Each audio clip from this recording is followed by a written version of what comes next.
FIFA football महिला विश्व cup 2027 के प्लेऑफ टूर्नामेंट का आयोजन कहाँ किया जाएगा? आपका ऑप्शन है अ पुर्तगाल, B Brazil, C Argentina, D Germany. Correct answer Brazil. विश्व फुटबॉल की सर्वोच्च संस्था फीफा ने मंगलवार को घोषणा की कि 2027 में होने वाला महिला विश्व कप ब्राजील में 24 जून से 25 जुलाई तक खेला जाएगा। यह पहला अवसर होगा जबकि दक्षिण अमेरिका के किसी देश में इस प्रतियोगिता का आयोजन किया जाएगा। महिला विश्व कप में कुल 32 टीम भाग लेंगी। स्पेन इस टूर्नामेंट का मौजूदा चैंपियन है। उसने 2023 में ऑस्ट्रेलिया और न्यूजीलैंड की संयुक्त मेजबानी में खेले गए महिला विश्व कप को जीता था। संभावना है कि फीफा अगले साल टूर्नामेंट के लिए ब्राजील के मेजबान शहरों और स्टेडियमों की घोषणा करेगा। सबसे कम उम्र में विश्व शतरंज चैंपियनशिप का खिताब किस भारतीय ने जीता है? आपका ऑप्शन है A Vidit Santosh Gujrathi, B D Gukesh, C Arjun Erigaisi, D Nihal Sarin. Correct answer D Gukesh. भारतीय ग्रैंडमास्टर डी गुकेश ने गुरुवार को विश्व शतरंज चैंपियनशिप के 14वें और अंतिम दौर में चीन के डिंग लिरेन को हराकर खिताब अपने नाम कर लिया। लिरेन को हराकर वह सबसे युवा विश्व शतरंज चैंपियन बन गए। 18 वर्ष की उम्र में उन्होंने इतिहास रच दिया। 6.5 अंकों के साथ खेल की शुरुआत हुई थी। अंतिम मैच भी ड्रॉ की तरफ बढ़ता दिख रहा था कि तभी लिरेन की एक गलती उनके लिए भारी पड़ गई और गुकेश को जीत दिला गई। 12 साल के बाद किसी भारतीय ने इस खिताब को अपने नाम करने में कामयाबी हासिल की है। गुकेश से पहले ये खिताब 2012 में विश्वनाथन आनंद ने भारत की ओर से खेलते हुए जीता था। गुकेश के लिए यह साल यादगार रहा है। उन्होंने 2024 में कैंडिडेट्स टूर्नामेंट और शतरंज ओलंपियाड शामिल हैं। इनमें उन्होंने स्वर्ण जीता था।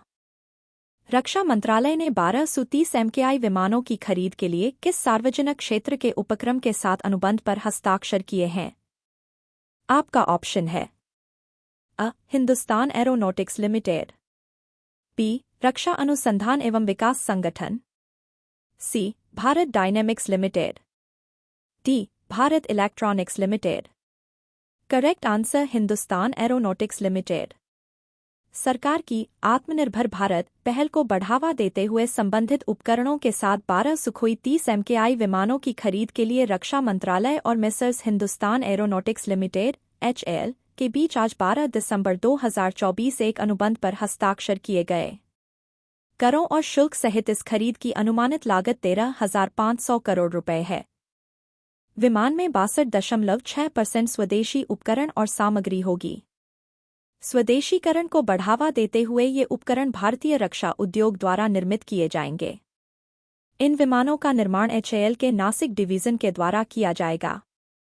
इन विमानों की आपूर्ति से भारतीय वायुसेना की परिचालन क्षमता बढ़ेगी और देश की रक्षा तैयारियां मजबूत होंगी। 10वीं विश्व आयुर्वेद कांग्रेस एवं आरोग्य एक्सपो का आयोजन कहाँ किया गया है? आपका ऑप्शन है A Varanasi, B Bhopal, C Dehradun, D Hisar. Correct answer Dehradun. 10वीं विश्व आयुर्वेद कांग्रेस WAC 2024 एवं आरोग्य एक्सपो का उद्घाटन आज देहरादून में केंद्रीय आयुष राज्य मंत्री स्वतंत्र प्रभार श्री प्रतापराव जाधव, उत्तराखंड के मुख्यमंत्री श्री पुष्कर सिंह धामी, आयुष मंत्रालय के सचिव वैद्य राजेश कोटेचा और विज्ञान भारती के अध्यक्ष डॉक्टर शेखर मांडे की गरिमामय उपस्थिति में किया गया। केंद्रीय आयुष राज्य मंत्री स्वतंत्र प्रभार श्री प्रतापराव जाधव ने अपने संबोधन में कहा कि डिजिटल स्वास्थ्य पर चर्चा करने के लिए हजारों प्रतिभाएं यहां एकत्र हुई हैं।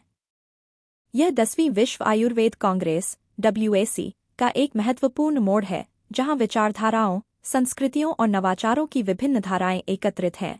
भारतीय वाणिज्य और उद्योग महासंघ FICCI ने कहा हथकरघा प्रदर्शनी 2024 का आयोजन किया है। आपका ऑप्शन है A Kuwait City, B Muscat, C Dodoma, D Dubai. Correct answer Dubai. हाल ही में भारतीय वाणिज्य और उद्योग महासंघ FICCI ने भारत के महावाणिज्य दूतावास के सहयोग से दुबई में हथकरघा प्रदर्शनी का आयोजन किया है। इस सांस्कृतिक और वाणिज्यिक पहल से कारीगरों और अंतर्राष्ट्रीय खरीदारों को एक मंच मिला है। मणिपुर हथकरघा और हस्तशिल्प विकास निगम ने इसमें हाथ से बुने हुए शॉलों सहित उत्तम पारंपरिक वस्त्रों की प्रदर्शनी लगाई है। महाराष्ट्र में नौसेना की पहल संपर्क का चौथा संस्करण कब लॉन्च किया जाएगा? आपका ऑप्शन है अ. 16 दिसंबर, बी. 18 दिसंबर, सी. 22 दिसंबर, डी. 25 दिसंबर। करेक्ट आंसर 16 दिसंबर। महाराष्ट्र में नौसेना की पहल संपर्क का चौथा संस्करण 16 दिसंबर को लॉन्च किया जाएगा। संपर्क ECHS नौसेना की जुड़ाव संबंधी एक पहल है। यह नौसेना के सेवानिवृत्त सैनिकों एवं वीर नारियों तथा उनके परिवारों को गुणवत्तापूर्ण स्वास्थ्य सेवाएं प्रदान करने के प्रति भारतीय नौसेना की अटूट प्रतिबद्धता का हिस्सा है।